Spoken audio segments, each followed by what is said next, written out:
Bienvenidos al módulo número 4 de negociación, logro interdisciplinario de resultados. El objetivo es que el participante durante el tema relaciones las técnicas básicas de negociación con la diversidad generacional de acuerdo al contexto de vida y que te sirva para preparar negociaciones ganar-ganar ante un conflicto. Vamos a ver los fundamentos de la negociación, los modelos de la negociación y el manejo de la objeción. De las competencias intrapersonales que hemos visto en módulos previos a este módulo 4 de negociación, hemos descubierto que es importante conocer las características, las virtudes, los defectos de cada miembro de nuestro equipo y sus creencias que vamos a sustituir. Administrar el tiempo empleando la rueda de la vida, ya que liderar hemos visto que no es fácil y que se requiere cuidar nuestro mejor recurso que tenemos, que es nosotros mismos. Los tipos de comunicadores que hemos visto que existen: agresivo, el otro extremo pasivo, y el ecualizador del que hemos hablado es el asertivo. Las posturas del lenguaje no verbal, la escucha activa con 4 herramientas elementales.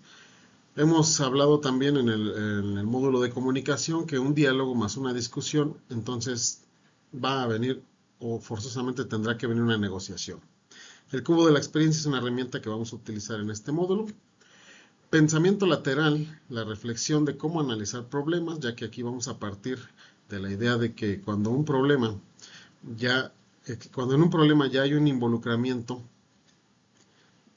entonces, y un juicio, entonces tendrá que venir una negociación, ya que se trata de un conflicto. Finalmente, también vamos a utilizar como herramienta de colaboración, como el consenso para obtener soluciones de acuerdo al modelo de Admin Trust nos va a ayudar en las negociaciones. La competencia que vamos a desarrollar ya interpersonal en este módulo es negociar para ampliar el mapa de mis colaboradores y sus límites entonces coincidan con mis límites. Y entonces encontramos una zona de común acuerdo. Vamos a partir del pensamiento de que intentar cambiar a una persona es desaprobar toda su trayectoria. Así que no pretendemos cambiar a las personas, pretendemos cambiar la perspectiva sobre un asunto, nada más. El objetivo específico de Fundamentos de la Negociación es que durante este tema relacionen las técnicas de negociación básicas con la diversidad generacional de acuerdo al contexto de vida y con ello obtengan negociaciones ganar-ganar. Veremos 2 temas: técnicas de negociación y diversidad generacional.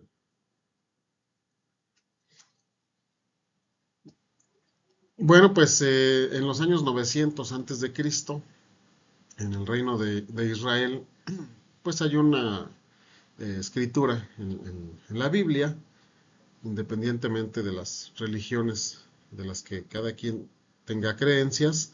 Esto está escrito en la Biblia y bueno, voy a partir de aquí para el preámbulo de este tema. El rey Salomón, caracterizado por tener decisiones sabias y normalmente unilaterales, suponiendo que las personas, él suponía lo que las personas necesitaban, por lo tanto acudían a él para hacer juicios. En la imagen que tenemos aquí, en este cuadro que se llama El Juicio de Salomón, de Giordano, podemos ver al rey Salomón, 2 mujeres, 2 bebés recién nacidos. Uno de ellos lo tiene colgando esta persona con un machete en la mano, una espada, y un bebé, recién nacido pero sin vida. Este bebé está con vida y este está sin vida. Las 2 madres que en aquel entonces ejercían la labor de la prostitución dieron a luz al mismo día a estos 2 bebés. Uno de ellos nació sin vida y uno con vida. No pudieron identificar cuál bebé correspondía a cuál madre. Y tener en ese entonces un bebé varón era muy importante porque era símbolo de protección para la madre. Así que las madres peleaban por saber quién de las 2 era la madre del hijo que estaba con vida. Y obviamente pues para poseerlo, y quién era la madre del hijo que no tenía vida. Acudieron con el rey Salomón y el rey Salomón pidió que partieran por la mitad al niño que estaba con vida y que le entregaran una mitad a cada una de las mamás. La madre real del bebé solicitó que se detuvieran y que la otra señora se quedara con el bebé con tal de que no lo matara. Desde entonces, pues se utiliza la frase que salomónicamente decido qué, y eso lo utilizamos o lo solemos utilizar cuando tomamos decisiones unilaterales. Con esta, con esta historia épica de la cual partimos en este módulo, nos damos cuenta que ante un problema no resuelto vendrán juicios, vendrán involucramientos y vendrán percepciones. Y por lo tanto tendremos que entrar en un proceso de argumentación para poder lograr llegar a un acuerdo final.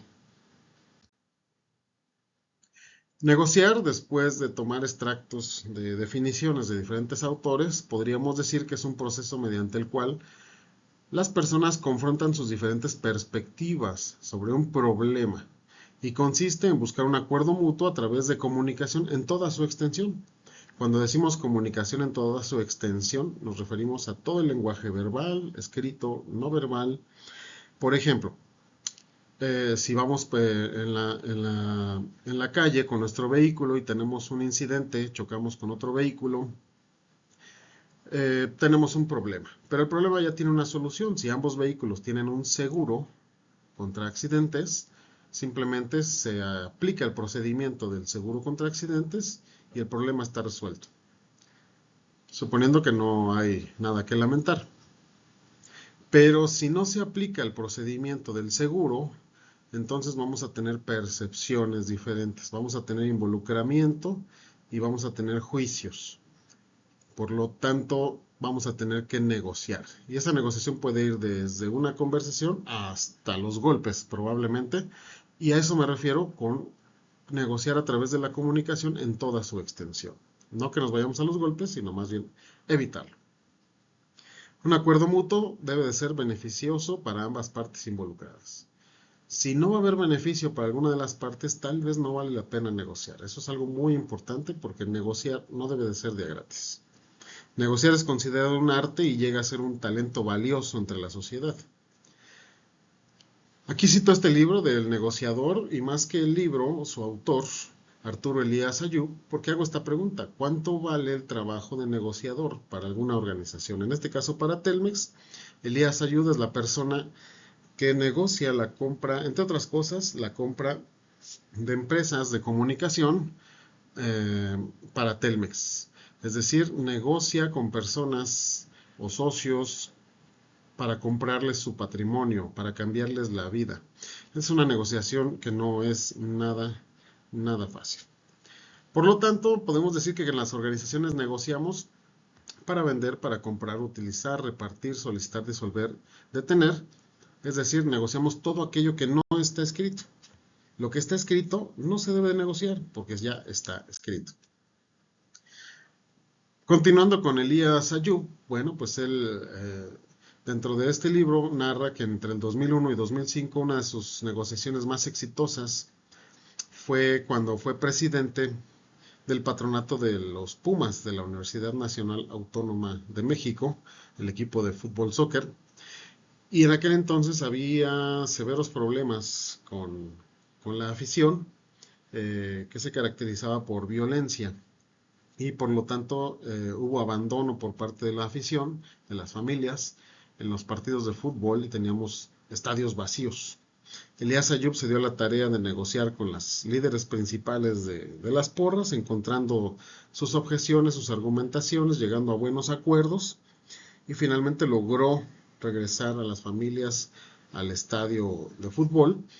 Y bueno, pues el impacto anímico para los futbolistas, entre otras estrategias propias del club, lograron no solamente ser campeones una vez, sino 2 campeones seguidas.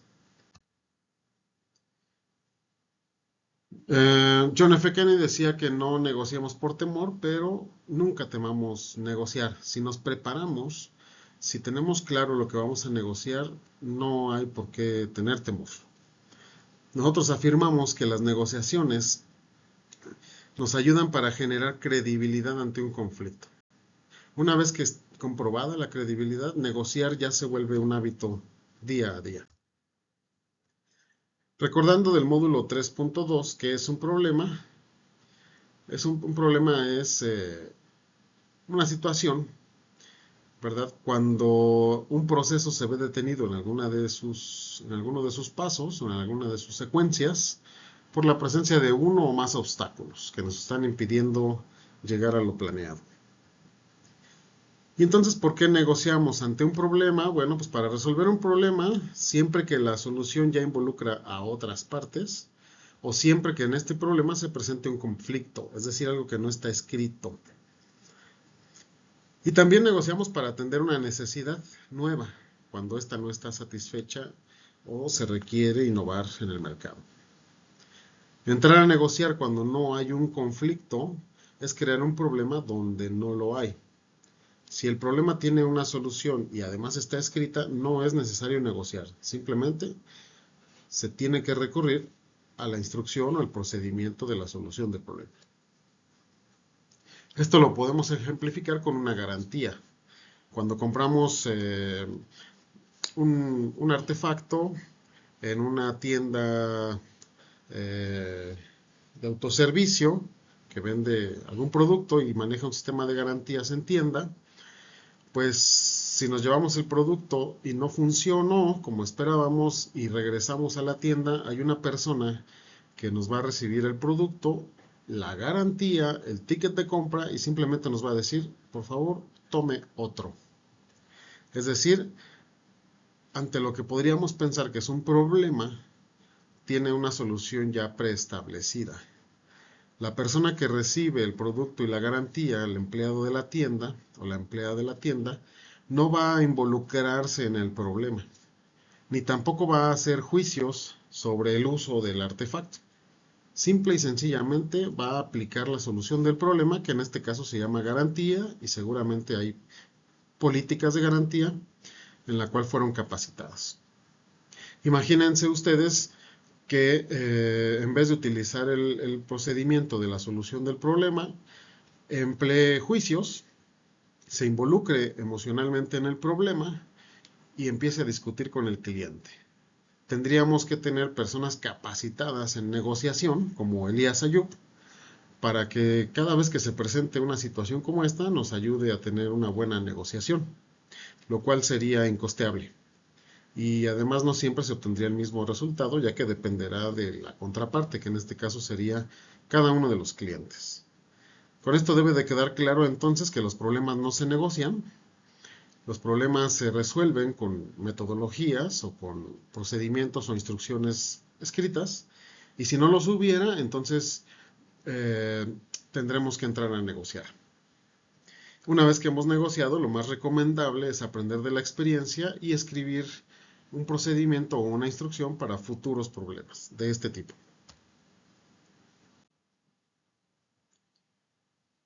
Con esta información que tomamos como referencia del IPADE,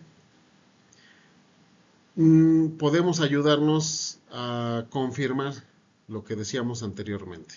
Es otra alternativa, si existe un conflicto o no, es decir, si vamos a entrar a negociar o no. Y la primera pregunta que nos haríamos es, bueno, ¿en realidad hay alguien que tiene una postura opuesta o solamente es una creencia mía? Si no lo hay, pues no es necesario negociar. Si sí lo hubiera, entonces hay que ver si las diferencias son reales y yo debo de coexistir con esas diferencias o con ese proceso o afecta a mi núcleo vital, ya sea laboral, familiar, personal, vecinal, etc. Por lo tanto, entonces sí debo de entrar con una dinámica de diálogo para resolucionar el conflicto o negociar. También otra alternativa que nos muestra este pequeño árbol para saber si es un conflicto es que si la posición opuesta incide en mi ámbito, si no incide en mi ámbito, aunque yo no esté de acuerdo, pero no me afecta, no necesito entrar a negociar. Si sí incide, entonces sí vamos a entrar a negociar. Es una muy buena referencia por parte del IPADE. Completo esta buena referencia con estas dos columnas, donde podríamos ver cuáles son los impactos indirectos de una negociación. Si manejamos bien una negociación, es decir, estamos ante un conflicto, lo más seguro es que al manejar bien una negociación vamos a enriquecer unas relaciones para futuros conflictos. Vamos a, con gusto, volvernos a sentar a negociar. Vamos a aclarar las percepciones y tal vez ahí ya se empiezan a resolver el conflicto.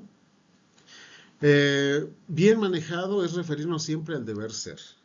Al deber ser siempre que nos afecte o que tengamos que coexistir con esa situación. Si no tenemos que coexistir con eso, pues no vale la pena entrar a negociar.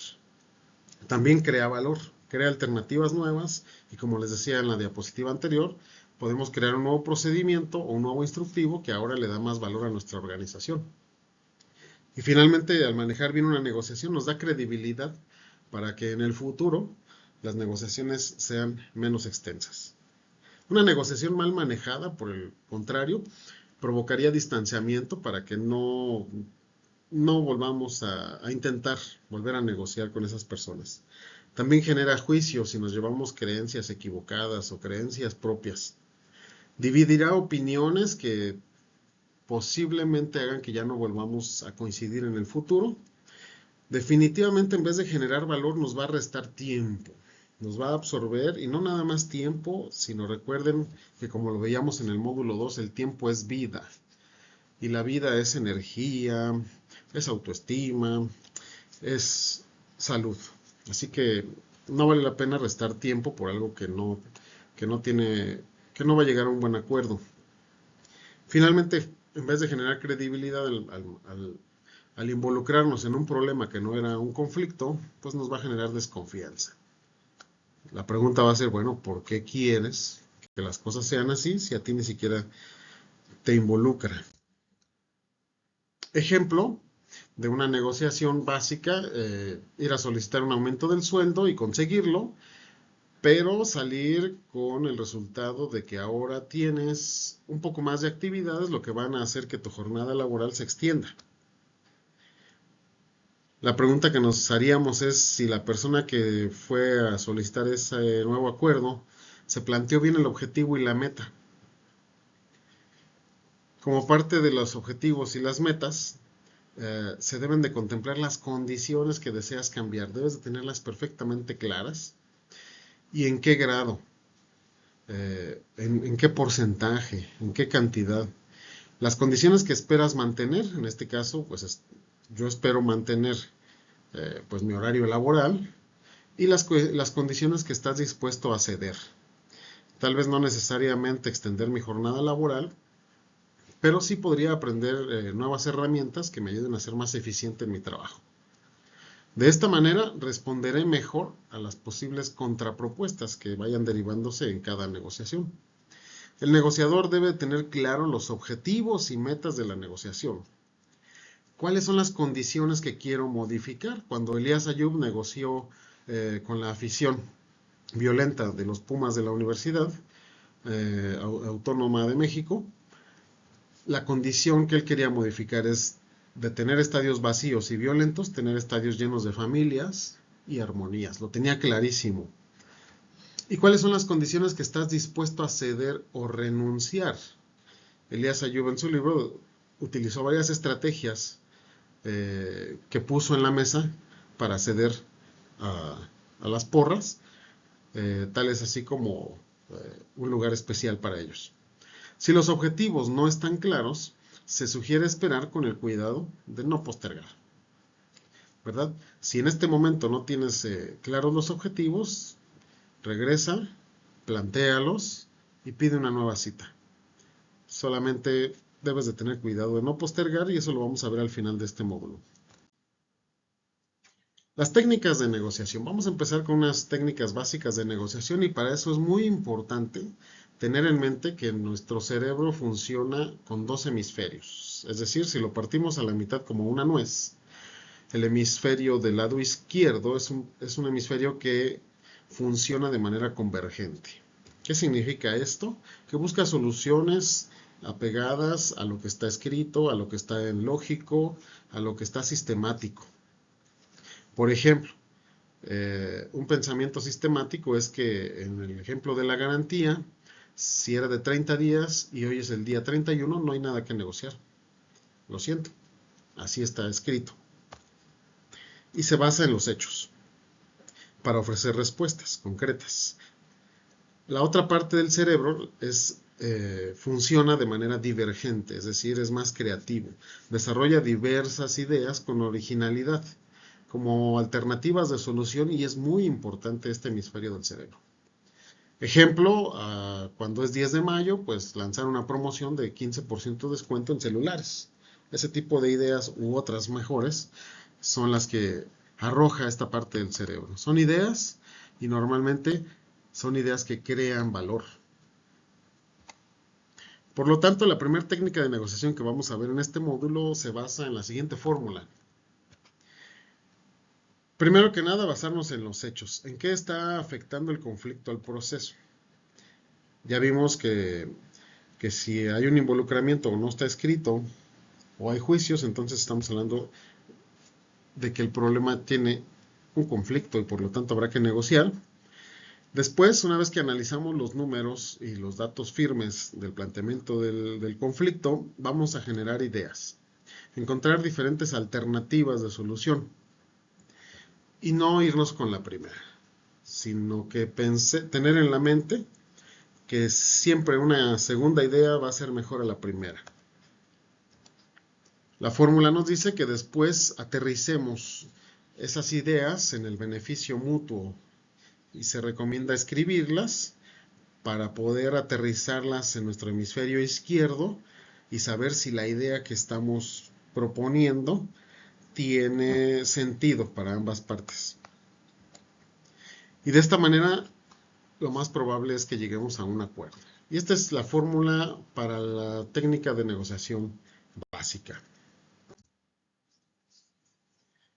Otra técnica de negociación básica es esta que yo le llamo las 13 sugerencias que yo te puedo hacer con respecto a una negociación.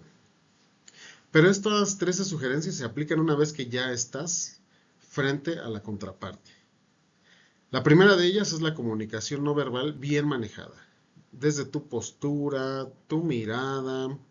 No necesariamente tienes que tener una mirada fija e intimidante y directa a los ojos sobre la contraparte. Debe de ser una mirada cómoda para ambas partes. A veces mirándolo a los ojos, a veces mirando hacia algún objetivo en común, mirando sus movimientos, ¿verdad? En fin, no necesariamente tiene que ser una mirada incómoda. Eso es lo más importante. Las manos, el movimiento de las manos, debes de tener mucho cuidado en no estar moviendo algún objeto, testereando algún lápiz, golpeando alguna parte de la mesa que haga que distraiga a la contraparte y por lo tanto pierda tu atención. Y lo mismo sucederá con la gesticulación. Trata de ser congruente con lo que estás diciendo y lo que estás gesticulando. Si dices buenos días, lo mejor será decir buenos días, y si son buenos, pues con una sonrisa. La sugerencia número 2 es propiciar el lugar y el momento. Evita el pasillo, y si vas a utilizar el pasillo, que sea únicamente para lograr obtener la cita, el teléfono o aquel punto de partida para propiciar el mejor lugar y el mejor momento. Recuerda que las personas normalmente ocupadas van por los pasillos dirigiéndose de una reunión a otra y ya traen la mente en su siguiente reunión. Lo más probable es que no te pongan atención. La sugerencia número 3 para afrontar una negociación es que tomes nota de los acuerdos para que te hagan sentido y los aterrices en tu hemisferio izquierdo lógico del cerebro. La recomendación número 4 es plantea la situación actual y cuál es la situación deseada desde tu perspectiva. Eso hará que entienda la contraparte a qué vienes y evite hacer juicios sobre ti. Expón claramente cuáles son las diferencias de su perspectiva con la tuya. Una sugerencia más, la número 5, escucha atentamente sus puntos de vista. No interrumpas. Deja que termine. para que tú comprendas cuál es su percepción sobre esta situación. La sugerencia número 6 es que refuerces la comprensión. De lo que te están diciendo, haz una retroalimentación y pide que te validen si comprendiste bien. Y así evitarás hacer juicios o involucrar sentimientos que no deberían estar ahí. La recomendación número 7, asegura que entendiste el punto con algunas preguntas efectivas tales como: ¿podrías clarificarme exactamente a qué te refieres con esta palabra? La número 8, utiliza el pensamiento lateral para preguntar si alguna de las alternativas que ya estás generando en tu hemisferio derecho creativo de tu cerebro, será funcional para ambas partes o no. Y eso va de la mano con la sugerencia número 9. Plantéala y explícale tu idea para saber si es posible que ceda en alguna parte de tu idea o que no está dispuesto a ceder. La número 10 es: verbaliza el acuerdo al que han llegado y trata de que sea elaborado entre ambas partes. De esta manera generarás más sinergia en el acuerdo final. Por ejemplo, decir: entonces yo me voy a encargar de los informes semanales, y haz una pequeña pausa esperando que la contraparte diga: y yo me encargaré de conjuntar la información mensual. Y de esta manera, entonces tendrás un acuerdo mutuo. Cuando propongas una idea, vete al a la sugerencia número 11. Aplica la regla del silencio.